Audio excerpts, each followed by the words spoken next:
Hello dear students, welcome to YouTube platform of engineers career group. तो बच्चों, जैसा कि जेके एसएसबी की आपकी वैकेंसी आने वाली है, तो यहाँ पे जेके एसएसबी जेई के लिए जो हमारे आरसीसी के मेरे टॉप 20 क्वेश्चंस क्या क्या हो सकते हैं जो आपको एग्जाम में देखने को मिल सकता है, इसमें से मैं मैक्सिमम चांस ये मान के चल सकता हूँ कि आपको मैक्सिमम क्वेश्चन या तो आपको इन्हीं 20 क्वेश्चंस के आसपास से देखने को मिलेंगे या इसी से रिलेटेड कॉन्सेप्ट से आपको देखने को मिलेंगे।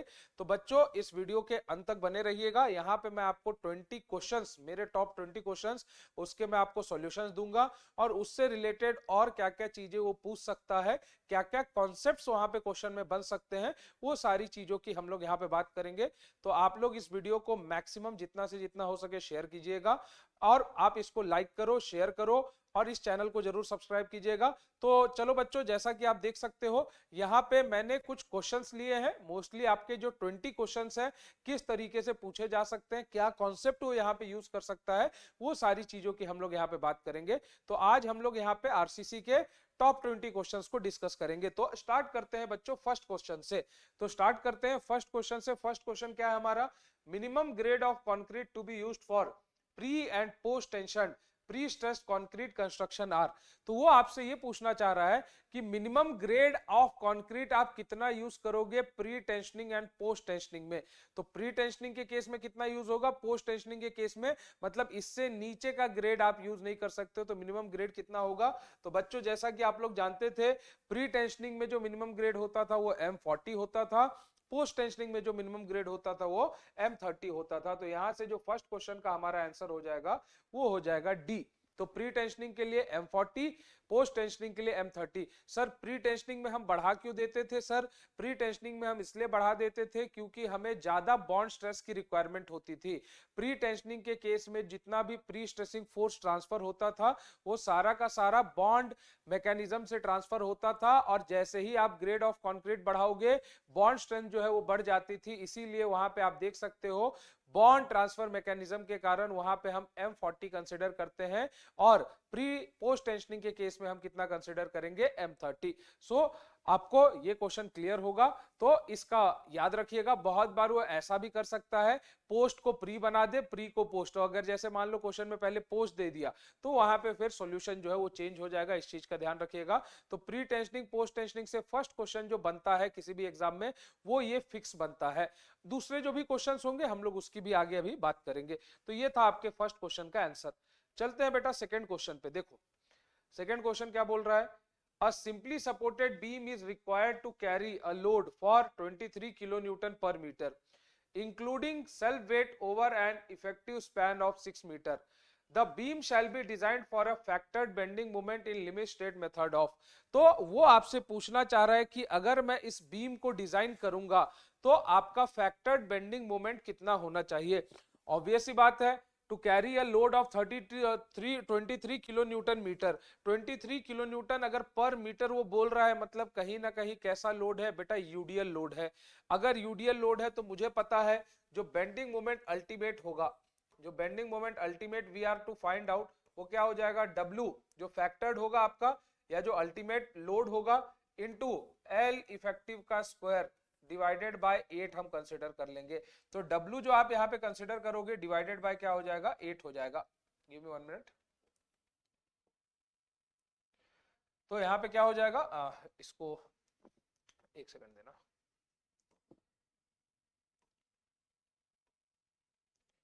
तो हम यहाँ पे बोल सकते हैं कि अगर मैं यहाँ पे फॉर्मूला लिखूं तो क्या हो जाएगा formula? Bending moment ultimate is equal to W जो अल्टीमेट आप कंसीडर करोगे L इफेक्टिव का स्क्वायर डिवाइडेड बाय 8। यहाँ पे एक चीज ध्यान रखना, W वो मत कंसीडर कर लेना जो क्वेश्चन में दिया है। Here we have to consider W ultimate और factored. In question he is given 23 kilo Newton meter only load, तो इस लोड को हम फैक्टर्ड लोड में कन्वर्ट करेंगे। तो W जो फैक्टर्ड होगा वो क्या हो जाएगा? वो हो जाएगा 1.5 इंटू 23, 1.5 इंटू 23। तो अगर मैं यहाँ पे 1.5 इंटू 23 करता हूं तो अप्रोक्सीमेटली 23 का जो 1.5 टाइम्स होगा वो मुझे पता है, वो अप्रोक्सीमेटली क्या हो जाएगा? वो हो जाएगा बेटा 34.5। 23 का हाफ 11.5, 23 प्लस 11.5 क्या हो जाएगा आपका? 34.5। किलो न्यूटन पर मीटर, ये है factored load.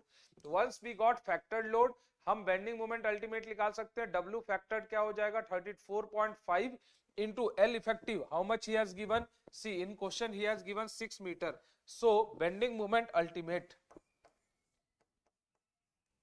is equal to क्या आ जाएगा आपके पास 34.5 into 6 square divided by 8, and the answer you will get from here, I hope, 155.250 kilonewton meter, 155.250 kilonewton meter is the answer we will get. So I hope your answer you have got is 155 kilonewton meter, and this is your answer, which is a C option. So he can ask you, और कभी कभी अगर आप देखोगे तो ऐसा भी question आपको यहाँ पे देखने को मिल जाएगा। तो ये आपके इस क्वेश्चन का सॉल्यूशन है, क्वेश्चन नंबर 2। बेटा ये बहुत इंपॉर्टेंट क्वेश्चंस है, मोस्टली आपका पेपर जो है आरसीसी का वो इसी के आसपास आपको देखने को मिलेगा। हाँ 20 क्वेश्चंस में मैं पूरा आरसीसी तो कवर नहीं कर पाऊंगा, बट हाँ मैक्सिमम जितनी भी पॉसिबिलिटीज है वो सारी कवर हो जाएगी। तो यहाँ से मेरे पास एक कॉन्सेप्ट निकल के आया, कभी भी जब हम लिमिट स्टेट मेथड के लिए डिजाइन करेंगे तो always we have to consider factored. Factored के लिए हम क्या करते थे 1.5 से वहां पे उसको मल्टीप्लाई कर देते थे, फैक्टर्ड के लिए क्या करते थे 1.5 से मल्टीप्लाई कर देते थे। So we got here our answer of second question. Moving to third question, see third question is from column. I have considered all the topics and I have took the question, so be patient and listen to this.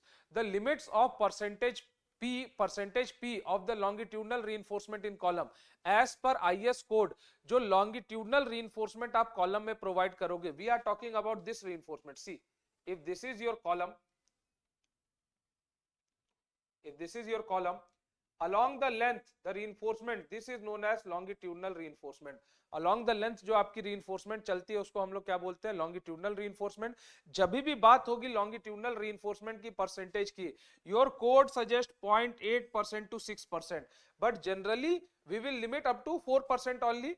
We will limit up to 4% only due to splicing, due to lapping, but generally your code gives the value as 0.8 to 6%, but general cases you will generally limit it to 4% only, but as per code if we will go, it is 0.8 to 6% is the limit of percentage P of the longitudinal reinforcement in column. He is asking about longitudinal reinforcement in column.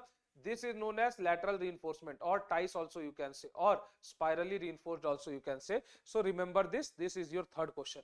Now moving to fourth question. Fourth question is from limit state method. Let's see combination of partial safety factors for load under limit state of collapse and limit state of serviceability will. Remember, whenever we are teaching, we are always focusing on to remember the certain values. Like here you can see he is telling you to remember the partial factor of safety for loads.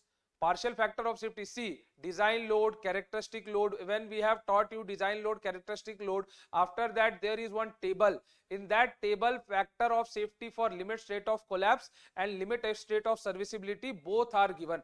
तो factor of safety आपको दिया जाता है वहां पे limit state of collapse के लिए भी, limit state of serviceability के लिए भी. Then remember, for limit state of collapse always factor of safety ज्यादा होता है किसके comparison में, limit state of serviceability. क्यों? Because safety is more important factor than serviceability. Now I will tell you there are also three combinations if you remember. First is your dead load, live load. They are combined for limit state of collapse. They are combined with 1.5. So let's see what are the values. हाँ, इसमें एक और case बनता है जो बच्चे अक्सर confuse होते हैं. विंड लोड और अर्थक्वेक लोड में से हम कोई भी एक ही लोड को कंसिडर करेंगे, दोनों में से जो भी मैक्सिमम होगा. अगर अर्थक्वेक लोड मैक्सिमम है तो अर्थक्वेक लोड को कंसीडर करेंगे, अगर विंड लोड मैक्सिमम है तो विंड लोड को कंसीडर करेंगे. दोनों एक साथ कंसीडर नहीं होंगे, दोनों में से एक समय पे एक ही का पीक कंसीडर किया जाएगा. So if you are considering here wind load, no problem. Then you can ask sir earthquake load. Here wind load, यहाँ पे हो सकता है कि wind load ज्यादा हो सकता है wind load. तो इसीलिए यहाँ पे जो आपका answers में है वो generally उसने wind load consider किया, but earthquake load can be also considered in place of wind load. So first combination is 1.5 with dead load plus live load. See where are the 1.5 with dead load plus live load? See here 1.5 dead load plus live load, no problem. 1.5 dead load plus live load. here and dead load given wrong. 1.5 dead load plus live load. See, here two options are there, 1.5 dead load plus live load. Here third is 1.2 dead load plus live load. It is possibility that he would have given further 1.5 but he has not given. So D and B, these two options यहाँ पे ही है हमारा eliminate हो जाता है, D और B. तो ये दो ऑप्शन तो यहीं पे eliminate कर लेंगे. नेक्स्ट देखो 1.5 dead load plus live load और 1.5 dead load plus wind load. Remember that, you know, first when you are considering dead load plus live load, you remember 1.5. 1.5 was the factor of safety for dead load plus live load combination. As you remember, 1.5 was your factor of safety. Okay. See here. Next is your 1.5 dead load plus wind load. Yes, dead load plus wind load or earthquake load. When we will consider these two combination, there also factor of safety was 1.5. Okay sir. When we are considering, अगर हम तीनों consider कर रहे हैं dead load plus live load plus wind load, our factor of safety हम कितना consider करते थे 1.2 का. When we are considering dead load also, when we are considering wind load also, when we are considering earthquake load और wind load, तो उस case में हमारा जो फैक्टर ऑफ सेफ्टी होता था वो कितने का होता था 1.2 का. वंस दिस इज फॉर, ये किसके लिए है, लिमिट स्टेट ऑफ कोलैप्स. एक बार लिमिट स्टेट ऑफ कोलैप्स का हमारा तीनों ऑप्शन आ गया, बिल्कुल sir, we got our 3 options. उसके बाद देखो सर्विसिबिलिटी के लिए first dead load plus live load हम कितना लेते थे 1 and 1. सर्विसिबिलिटी के लिए dead load and live load 1 and 1. और अगर डेड लोड और विंड लोड कंसीडर कर रहे हैं तो कितनी वैल्यू हो जाती थी बेटा, तभी भी वैल्यू 1 ही होती थी. बट अगर मैं थर्ड केस में जाऊं तो वहां पे डेड लोड तो 1 होता था, अगर मैं विंड लोड और अर्थ लाइव लोड की बात करूं तो वो 0.8 हो जाता था. तो जैसा कि मैं यहाँ पे देख सकता हूं सी ऑप्शन में उसने सारी की सारी चीजें आपको मेंशन करके दी है, तो सी ऑप्शन आपका आंसर हो जाएगा.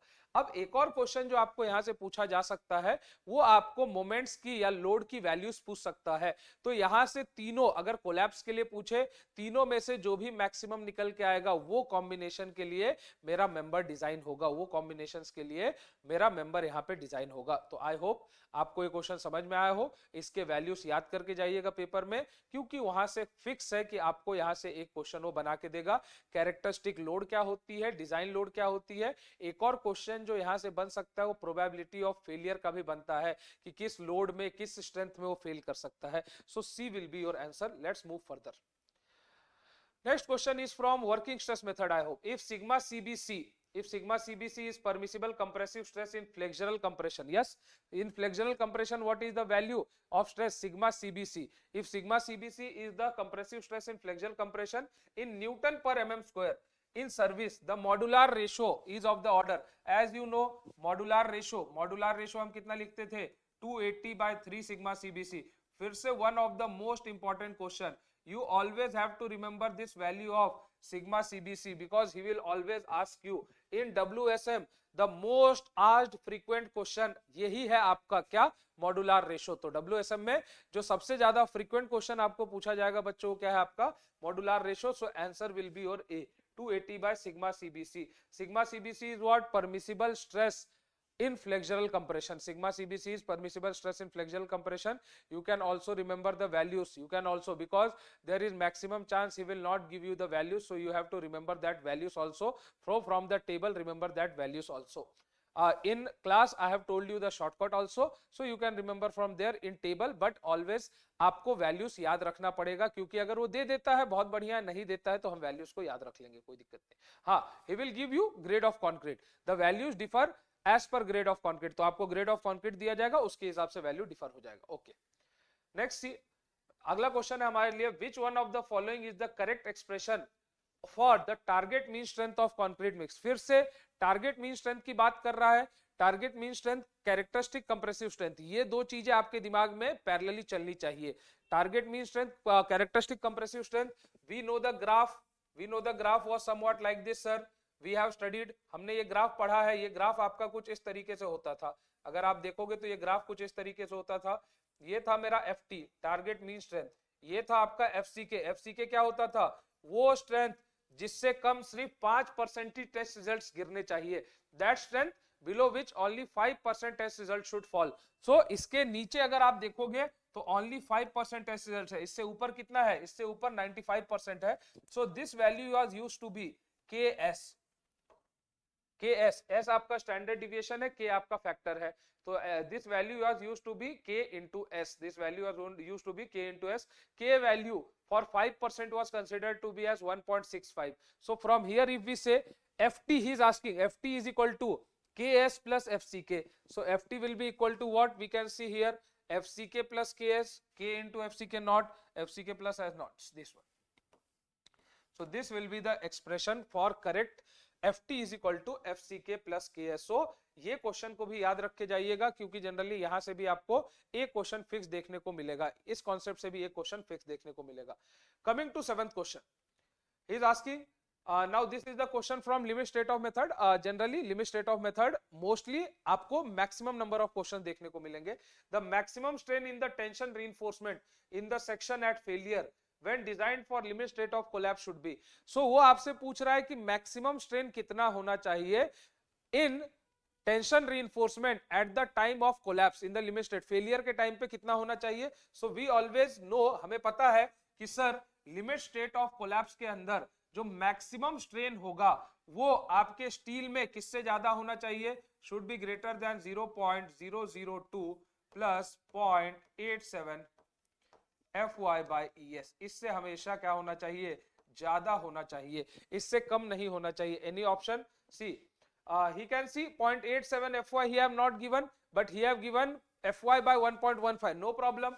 0.87 Fy can also be written as like this, 0.0, give me 1 minute, 0.002, 0.1 minute,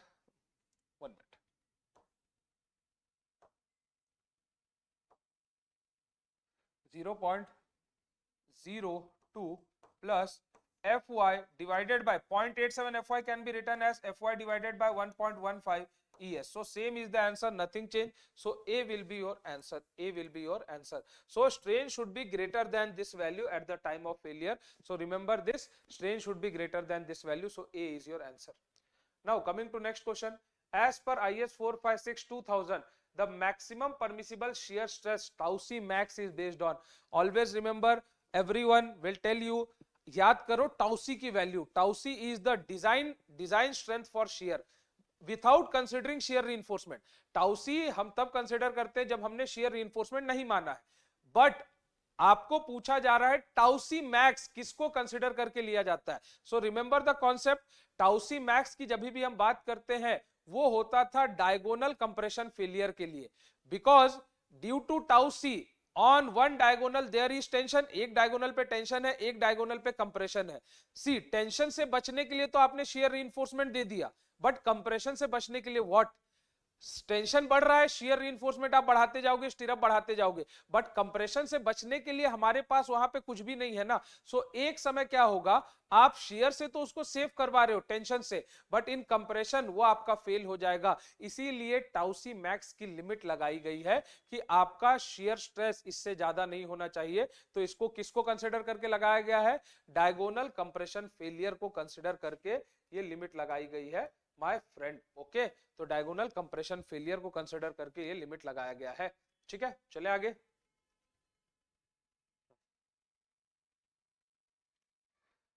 A doubly reinforced concrete beam has effective cover or D dash to the center of the compression reinforcement is the depth of neutral axis. D is the effective depth of the center of the tension reinforcement. What is the maximum strain in concrete at level of compression reinforcement? आपसे पूछ रहा है कि compression reinforcement आपने जहां पे दिया है उस लेवल पे आपका स्टील के अंदर मैक्सिमम स्ट्रेन कितना है. See, he is asking this. If this is your strain diagram, my friend, if this is your strain diagram, this is your neutral axis, he is asking compression steel ESC. This value is 0.0035. No problem, sir. This he is telling, this is your D dash. This is your D dash. This is your depth of neutral axis XU. This is your depth of neutral axis XU. He is asking about this strain ESC. So for ESC we can apply similar triangle. Yes, sir. So applying similar triangle O, A, B, C, D. So similar triangle OAB and OCD. I can say OA by AB, OA by AB or AB by we can say AB by OA also, no problem. AB by OA is equal to what will be there? AB by OA अगर हम बोल रहे हैं तो क्या हो जाएगा आपका CD by OC, CD by OC. AB क्या है? ESC, AB है ESC, OA है आपका XU, OA है XU minus D dash, XU minus D dash. Here अगर हम यहाँ पे देखेंगे तो CD है आपका 0.0035 डिवाइडेड बाय क्या हो जाएगा आपके पास OC, OC है आपके पास what? XU, OC है आपके पास XU. So when you will solve from here, you want ESC. ESC will be equal to XU minus D dash by XU into 0.0035. So ESC will be equal to XU minus D dash by XU into 0.0035. So if this is the case coming, I can take it out. XU by XU 1 can be taken out, 1 minus D dash by XU I can write. So this can also be written as ESC 1 minus D dash by XU, 1 minus D dash by XU into 0.0035. So we can write this as this, like this also. So any option here you can match here. So option B I can match here. So this will be your answer. So always remember, he can ask you the question like this also. So let's move further. So अगर मैं यहाँ पे देखूं next question क्या बात कर रहा है? The critical section for maximum bending moment in footing under masonry wall. याद कीजिएगा, तीन तरीके के क्रिटिकल सेक्शन की हम बात करते हैं फुटिंग के अंदर. 3 तरीके की क्रिटिकल सेक्शन. एक तो आपके पास ये हो गया, एक तो आपके पास अगर आप स्टील कॉलम देते हो फुटिंग के ऊपर उसकी बात है, एक तो नॉर्मल केस की बात करते हैं अगर आइसोलेटेड है. तो यहाँ पे उसने आपसे बात की है किसकी? The critical section for bending maximum bending moment in the footing under masonry wall. Always you know कि फुटिंग अगर अंडर मेसनरी वॉल है तो जो आपका मिडवे था किसका? मिडिल ऑफ द वॉल और आपका जो फेस था उसके मिडवे पे हमेशा आपका क्रिटिकल सेक्शन लाई करता था. तो आपका क्रिटिकल सेक्शन हमेशा कहां लाई करता था? Midway between the face and the middle of the wall. तो जो मिडिल ऑफ द वॉल की लाइन थी और जो फेस था, लाइक दिस, सी अगर ये आपके पास वॉल है और ये फेस है तो इन दोनों के मिडवे पे कहीं यहाँ पे आपका क्रिटिकल सेक्शन लाई करता था. ये था आपका क्रिटिकल सेक्शन, तो यहाँ पे कहीं लाई करता था. तो हम लिख सकते हैं midway between the face and the middle of the wall, midway between the face and the middle of the wall. Coming to next question my friend, बहुत ही इंपॉर्टेंट क्वेश्चन है फुटिंग से. फिर से ये क्वेश्चन आपको जनरली हर exam में देखने को मिल जाएगा, इसीलिए मैंने भी इस क्वेश्चन को यहाँ पे कंसिडर किया है. The critical section for two way shear of footing is at the. So आपसे वो पूछना चाह रहा है क्रिटिकल सेक्शन फॉर शेयर. अगर आपको याद होगा, हम क्रिटिकल सेक्शन की जब भी बात करते हैं, एक होता है वन वे शेयर, एक होता है टू वे शेयर.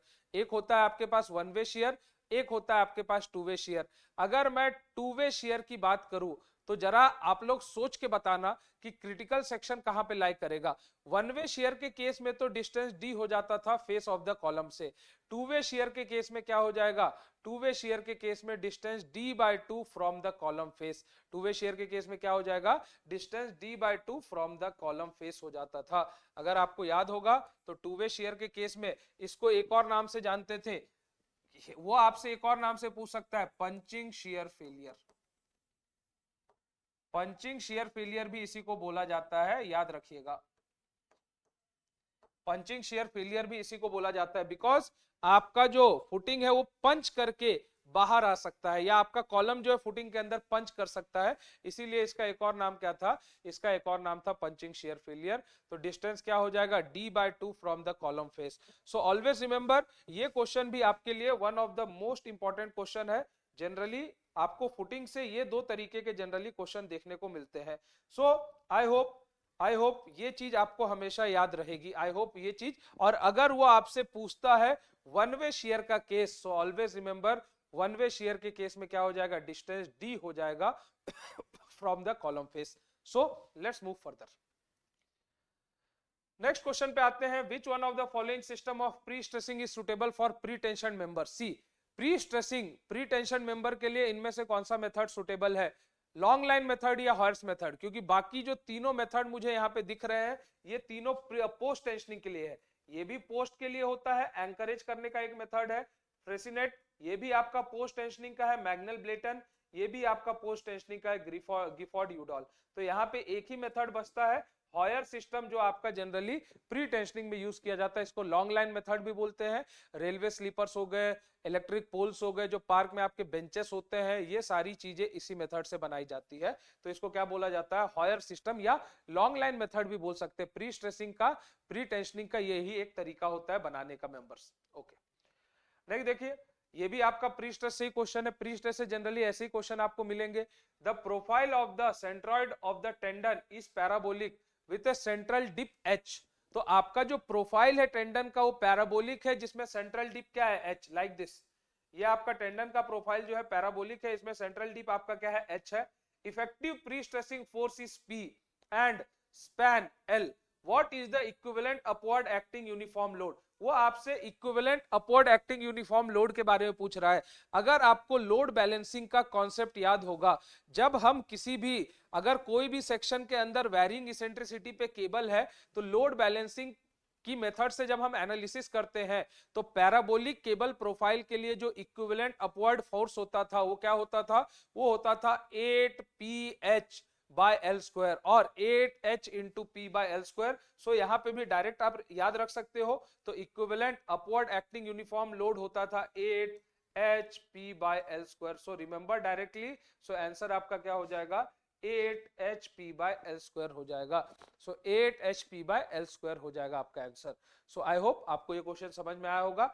जनरली इसके भी केसेस याद रखिएगा, एग्जाम में आपको वो भी देखने को मिल जाएंगे। सो let's move further. 14th, as per IS 456 which one of the following correctly express the modulus of elasticity। फिर से सबसे ज्यादा पूछे जाने वाला, यहाँ पे शायद मुझे लगता है कि एक वैल्यू शायद 50 का नहीं ऐड हुआ है, शायद टाइपिंग में कुछ एरर हो गया होगा, ऊपर एडेड है, ठीक है ना, तो बट हम इसी को कंसिडर कर लेंगे। सो वो आपसे पूछ रहा है express the modulus of elasticity. अब थोड़ा सा कॉन्सेप्ट आपको बताता हूं यहाँ। अगर वो आपसे शॉर्ट टर्म की बात करेगा तो ये ठीक है। अगर वो आपको इसमें क्रीप ऐड कर देगा तो आपका डिवाइडेड बाय 1 प्लस थीटा हो जाता है। थीटा क्या था, क्रीप कोएफिशिएंट, बट जनरली यहाँ पे उसने नहीं दिया है, तो मैं जनरली यही कंसिडर करके चलूंगा। तो मॉडुलस ऑफ इलास्टिसिटी क्या होती थी, 5000 अंडर रूट एफ सी के। ये होता था हमारा मॉडुलस ऑफ इलास्टिसिटी न्यूटन पर mm स्क्वायर में, ध्यान रखिएगा। तो मॉडुलस ऑफ इलास्टिसिटी जो होता था वो होता था 5000 अंडर रूट एफ सी के।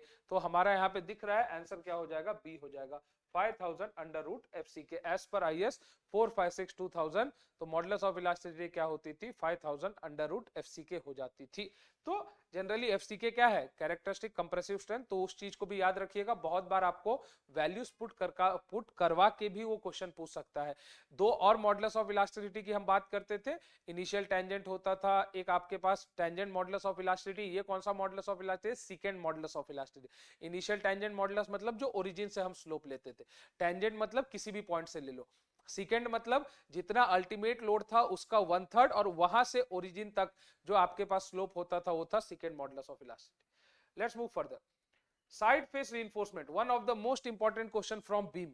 टॉर्शन ऐड करके भी दे सकता है, बिना टॉर्शन के भी दे सकता है। यहां पे उसने बस क्या बोला है, side face reinforcement shall be provided in the beam जब डेप्थ कितने से एक्सीड हो जाए। तो मुझे पता है 750 mm हम लोग लिखते थे, बट यहाँ पे उसने सेंटीमीटर में दिया है, तो क्या हो जाएगा, ये हो जाएगा 75। तो डेप्थ अगर आपका 75 सेंटीमीटर से एक्सीड हुआ तो आप क्या प्रोवाइड करोगे, साइड फेस रीइंफोर्समेंट प्रोवाइड करोगे। देखो कुछ इस तरीके से, ये होता है साइड फेस रीइंफोर्समेंट। और ये कितना होना चाहिए, इसका एरिया होना चाहिए 0.01% of gross web area, 0.1% of gross web area, 0.1% of gross web area. इतना हम साइड फेस रीइंफोर्समेंट प्रोवाइड करेंगे। स्पेसिंग जो है वो 300 mm से ज्यादा की नहीं होनी चाहिए। तो ये पॉइंट्स यहां से ध्यान रखिएगा, आपको सवाल बना के देगा। 16th क्वेश्चन पे आते हैं। The total compressive force at the time of failure of concrete beam section of width B without considering partial factor of safety. So यहाँ पे वो बोल रहा है कि अगर मैं पार्शियल फैक्टर ऑफ सेफ्टी को कंसीडर ना करूं तो जरा बताइएगा टोटल कंप्रेसिव फोर्स कितना होगा। Generally when we are considering partial factor of safety, total compressive force C, अगर मैं C की वैल्यू की बात करूं आपसे 0.36 FCK B into XU। अगर आप पार्शियल फैक्टर ऑफ सेफ्टी नहीं कंसिडर करो तो फॉर्मूला जब आप बनाओगे ये होता था आपका क्या, ये होता था आपका स्ट्रेस डायग्राम। तो उस केस में आप क्या कंसिडर करोगे, यहाँ पे 0.67 FCK कंसिडर करोगे।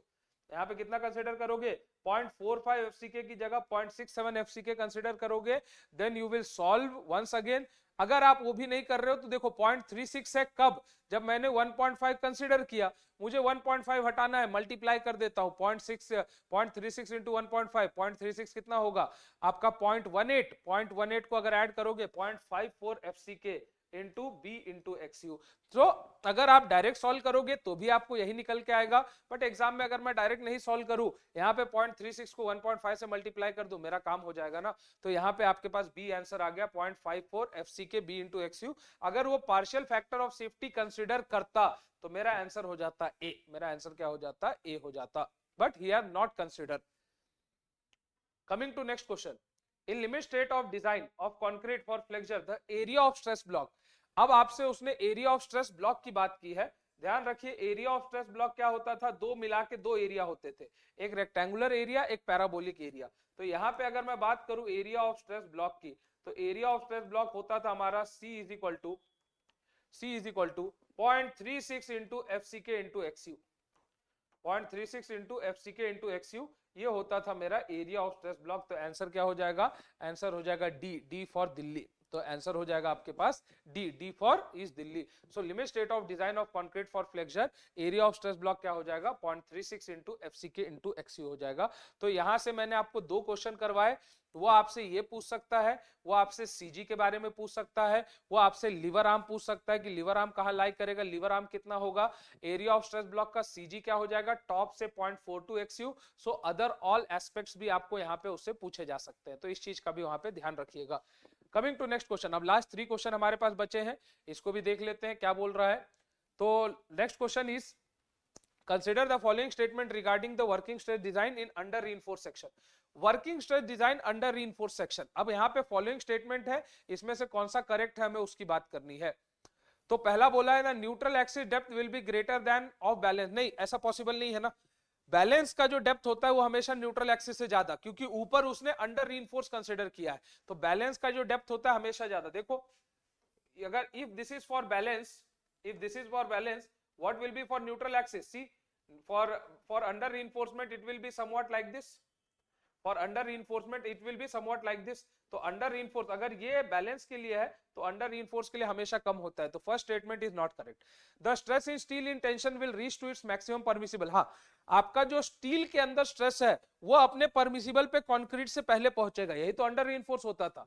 हम लोग इतना अमाउंट ऑफ स्टील प्रोवाइड करते थे कि स्टील के अंदर स्ट्रेस अपने लिमिट पे पहले पहुंच जाए, कंक्रीट बाद में पहुंचे। तो ये हो गया आपके पास सेकंड, हाँ second is correct. The moment of resistance will be less than that of balance section, yes आपको मोमेंट ऑफ रेजिस्टेंस क्या मिलेगा, आपको जनरली बैलेंस सेक्शन के कंपैरिजन में थोड़ा सा आपको यहाँ पे कम देखने को मिलेगा। Next is your the concrete on the tension side is also be considered for calculating the moment of resistance। हाँ concrete on tension side हम consider करेंगे नहीं, tension side का concrete consider नहीं किया जाता है moment of resistance निकालने के लिए। so your option correct will be what, your option correct will be second and third are correct, so second and third are correct, so D option is your correct answer, so D option is your correct answer as you can see here। so your third and second statement are correct here, so second and third आपका fourth option is also not correct, the concrete on the tension side is not considered for calculating moment of resistance। so let's move to next question। A simply supported beam has an effective span of 16 meter, what shall be the limiting ratio of span to effective depth as per IS 456200। see generally यहाँ पे chance है कि आप एक गलती कर सकते हो, यहाँ पे चांस है कि आप एक गलती कर सकते हो अगर आपको L effective by D less than K1 K2 K3 K4 into value का ना पता हो। L effective by D less than L effective by D less than K1 K2 K3 K4 into values. So अगर span 10 metre से कम होता तब तो मैं K1 की वैल्यू 1 मान लेता, बट स्पैन यहाँ पे 16 मीटर का वो बोल रहा है, तो गलती नहीं करनी है। 16 मीटर का अगर स्पैन है तो इस केस में L इफेक्टिव बाय D क्या होगा, जो भी वैल्यू है इंटू 10 बाय स्पैन हो जाएगा। तो जो भी वैल्यू है उसको हम मल्टीप्लाई कर देंगे किससे, 10 बाय स्पैन से। So L effective bye D जब मैं लिखूंगा यहां, सो इज इक्वल टू 20 तो है, अगर स्पैन ग्रेटर देन 10 मीटर है, अगर स्पैन ग्रेटर देन 10 मीटर है तो वो क्या होता था आपके पास, 10 अपॉन स्पैन से हम इसको क्या करते थे, मल्टीप्लाई कर देते थे। तो इंटू क्या हो जाएगा 10 अपॉन स्पैन कितना है 16, इंटू 10 हो जाएगा, स्पैन कितना है 16। तो यहां से अगर हम इसको सॉल्व करें, ये हो जाएगा 5, ये हो जाएगा 4। सो 5 है 4 है 50 बाय 4, 50 बाय 4 मतलब 12.5 मीटर, आपका 12.5 आपका आंसर हो जाएगा। 12.5 क्या हो जाएगा आपके पास आंसर हो जाएगा। सो 50 बाय 4 है ना, तो 12.5। सो याद रखिएगा, अगर स्पैन अप टू 10 मीटर होता मैं डायरेक्टली उसको कंसिडर कर लेता। स्पैन अगर 10 metre K1 K2 K3 K4 में 1 मान के उसको मैं 20 मान लेता, सिंपली सपोर्टेड है। कैंटिलीवर होती केस हो जाता 7 का, कंटिन्यूअस होती केस हो जाता 26 का, जो वैल्यू की मैं बात कर रहा हूं। बट यहाँ पे स्पैन 10 मीटर से ज्यादा बोला है, इसीलिए मुझे सॉल्व करके K1 निकालना पड़ेगा। तो इस चीज का ध्यान रखिएगा, मुझे सॉल्व करके क्या करना पड़ेगा, K1 को निकालना पड़ेगा। सो moving to last question of this 20 question series. बच्चों मुझे लगता है कि आपको सारे के सारे क्वेश्चन समझ में आए होंगे। मैंने कोशिश की है कि उसमें कुछ कॉन्सेप्ट भी मैं आपके कवर करूं। ऐसे ही मैं और भी सीरीज अभी लेके आऊंगा नेक्स्ट सब्जेक्ट्स की, जिसमें आपका सॉइल होगा, एनवायरमेंट होगा, बहुत सारे सब्जेक्ट्स होंगी जिनकी अलग अलग मैं सीरीज लेके आऊंगा, जिसमें मैं आपके लिए मैक्सिमम जो टॉप 20 क्वेश्चन हो सकते हैं हम उसको कवर करने की कोशिश करेंगे। और भी फैकल्टीज आपके साथ आएंगे, और भी अलग अलग तरीके के आपको क्वेश्चंस मिलेंगे, जिससे आपकी प्रैक्टिस बहुत अच्छी होगी। तो आप मेहनत करते रहना बच्चों। तो लास्ट क्वेश्चन लेते हैं आज का, doubly reinforced beam is used when. Doubly reinforced beam कब यूज किया जाता है? पहला केस कि जब आपका डेप्थ एंड वेड्थ जो है आपका जब रेस्ट्रिक्टेड हो जाए, उस केस में हम क्या करते हैं, डबली यूज करते हैं। तो देखो, एक्स्ट्रा सेफ्टी इज नीडेड, नहीं। Beams experience tension in top as well as, नहीं ऐसा नहीं हो सकता है। लार्ज मोमेंट इज एक्सपीरियंस, नहीं ये भी नहीं। लास्ट ऑप्शन देखो, depth and width of the beam has to be restricted in size. तो जब डेप्थ और विड्थ को हम रेस्ट्रिक्ट कर रहे हैं साइज में, तो उस केस में हम क्या करते थे, हम डबली रीइंफोर्स। क्यों? क्योंकि अगर डेप्थ और विड्थ को रेस्ट्रिक्ट नहीं करेंगे, डेप्थ और विड्थ ज्यादा हो गई सिंगली के केस में, तो आपका घर में क्लियर कवर थोड़ा कम हो जाएगा, वो सर्विसिबिलिटी को हैम्पर करता था। इसीलिए अगर आपका डेप्थ एंड विड्थ है अगर रेस्ट्रिक्टेड है, तो उस केस में हम डबली रीइंफोर्स प्रोवाइड करते थे। तो डबली रीइंफोर्स का भी कॉन्सेप्ट मैंने आपको क्लियर कर दिया। मैक्सिमम नंबर ऑफ क्वेश्चंस हमने कोशिश की है यहाँ पे कवर करने की, और भी जो नेक्स्ट सीरीज होंगे उसमें और भी हम ट्राई करेंगे और मैक्सिमम नंबर ऑफ क्वेश्चन आपके लिए लेके आए, जिससे आपकी तैयारी और भी बढ़िया हो। सो बच्चों, हम लोग मिलेंगे नेक्स्ट सब्जेक्ट की क्लास में। ऐसे ही हम लोग 20-20 क्वेश्चन की सीरीज आपके लिए लेके आएंगे नेक्स्ट क्वेश्चन की क्लास में। तो प्लीज इस लेक्चर को जितना से जितना हो सके आप लोग शेयर करें, इसको लाइक करें, ईसीजी के चैनल को सब्सक्राइब करें for the beautiful content you will get here. So बच्चों, thank you all of you. मिलते हैं हम लोग नेक्स्ट सीरीज में।